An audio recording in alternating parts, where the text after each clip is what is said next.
todos nós já nascemos com uma essência lúdica. É perceptível isso que quando criança, você brinca, você cria de uma forma muito espontânea e leve, né? Essa linguagem do brincar já é própria da criança. Você não imagina uma criança que não brinque.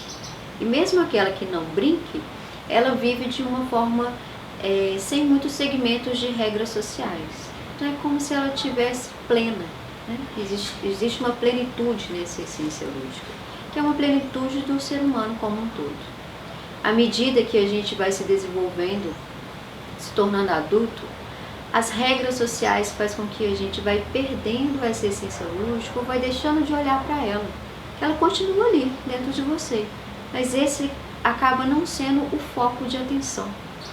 Acaba sendo deixada de lado, guarda lá dentro de uma gavetinha, ou brinca de uma forma que é muito mais de utilizar a criatividade para um fim de trabalho do que simplesmente para brincar.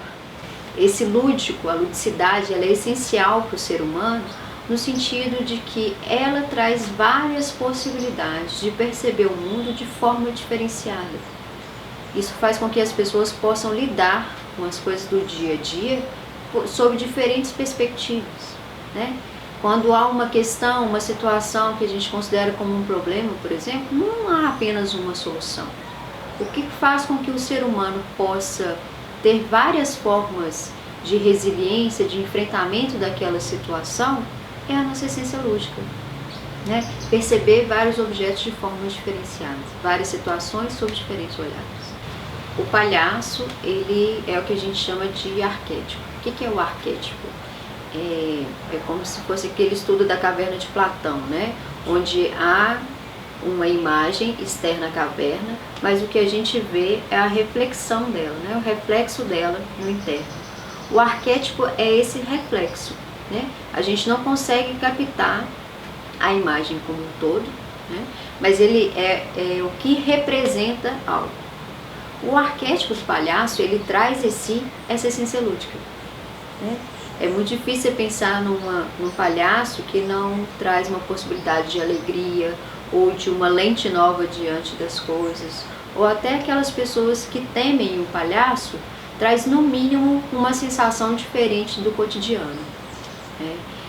Então, quando você encontra com um palhaço, em qualquer situação que seja, o primeiro despertar, principalmente do seu inconsciente, é para algo diferente do seu dia a dia. O ideal é que a gente, talvez, o palhaço consiga nessa relação, nessa afetação, nesse encontro com a pessoa, despertar a alegria e o riso. Mas não necessariamente isso precisa ser um objetivo. Quando uma pessoa se encontra com o arquétipo do palhaço, uma figura humana com o nariz de palhaço, há uma identificação, seja ela qual for, em relação a si mesmo. Você se identifica com um desequilíbrio, você se identifica com uma situação difícil de lidar, você se identifica com uma alegria exagerada, você se identifica com uma coisa pequenina que você vivenciou, ou um exagero do que foi vivenciado. A figura do palhaço te traz uma possibilidade de você se perceber de uma forma muito mais ampla. É como se houvesse uma dilatação da sua própria realidade. E ele traz junto dessa dilatação uma forma diferenciada da percepção. Então, quando você encontrar com um palhaço, se permite ser afetado por aquela figura, que vai trazer uma sensação, ou pode trazer uma sensação, de você se perceber como você é. Só que de uma forma risível, de uma forma ridícula, que pode proporcionar a alegria e o riso.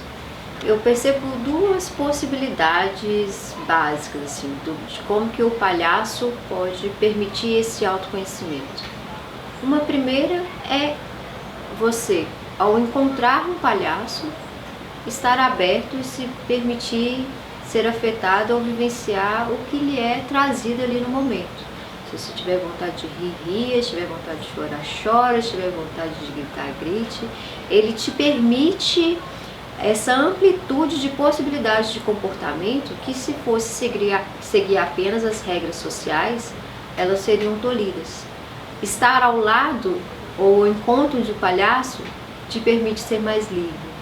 Então, um primeiro exercício de autoconhecimento seria isso, assim, se permite ser afetado quando você se encontrar com o palhaço.